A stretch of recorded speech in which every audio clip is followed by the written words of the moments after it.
Tim Raines here with Wagging Dog Training. Today I want to make a video on how to use an electronic collar.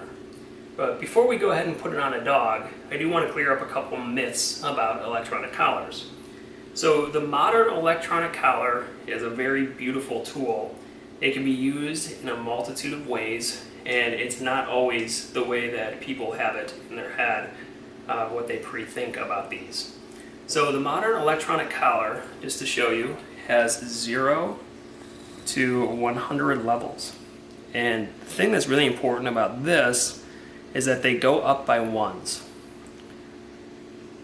There it hits the high at 100.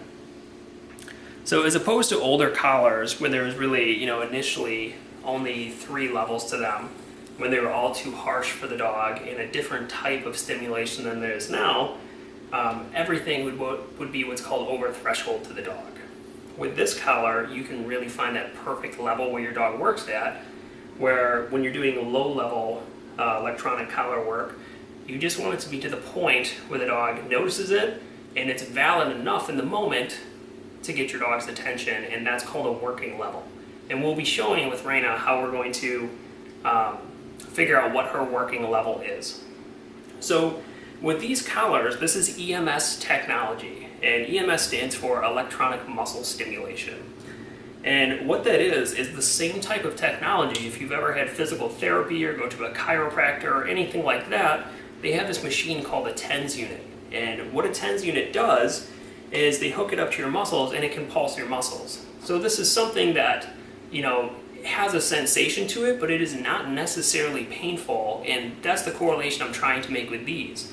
That this is not a lightning bolt sent from the sky to deter your dog from doing everything. This can be very light communication with your dog and can be a very, very helpful tool. So I've had TENS unit therapy done to myself before, and though it can get slightly uncomfortable, I'm never sitting there writhing in pain. So it's not always something that causes pain. It's just really supposed to be a noticeable sensation that the dog feels, and you can communicate better with them, is the whole idea between low-level electronic stimulation. So let's go into turning one of these on. And when you're turning on e-collar, let me first turn this one off. So we can see here there are 2 magnets right here. These red parts are the magnet. So to turn on your receiver, which is the collar that goes around your dog's neck, we have to touch the magnets to each other. So it's going to turn green. If you can see the light there is green. Turning it off, it turns red. Let's go back to green. So we're on. And now with your remote, it has a button on the back that says L. The L actually stands for light, but it is also your on-off button. So what we have to do here is hit this button for 2 seconds. And now your remote is on. The other button functions on the back here as an M and a C, and this stands for momentary and continuous. When I'm working with one dog, I do like to go on momentary continuous mode, where I can use both of them. The black button here to the right side of your remote is your momentary button. And what momentary is really just a split second of stimulation.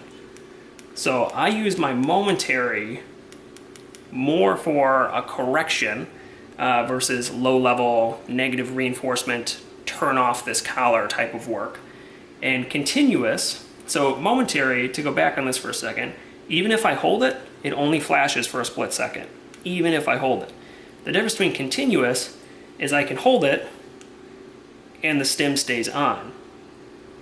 So in actuality, you could really use your continuous for a split second like a momentary, or you can hold your continuous. Me personally, I've gotten very used to just using the nick of the momentary for corrections and continuous this way, but you can just use continuous, just so you know. The left side of this remote here is the vibrate function, and this is something that I actually never use. Believe it or not, most dogs are very freaked out by the vibrate function and are not very freaked out by the stim when you do it correctly. So this vibrate function, the thing that I don't like about it is that it only has one level. And the vibrate for a lot of dogs can be too much right off the bat, and it really scares them and again gets them freaked out. They're like, what is this thing? And it can be, even though it's not painful, too startling right off the bat. So let's go ahead and talk about how we fit one of these. Now,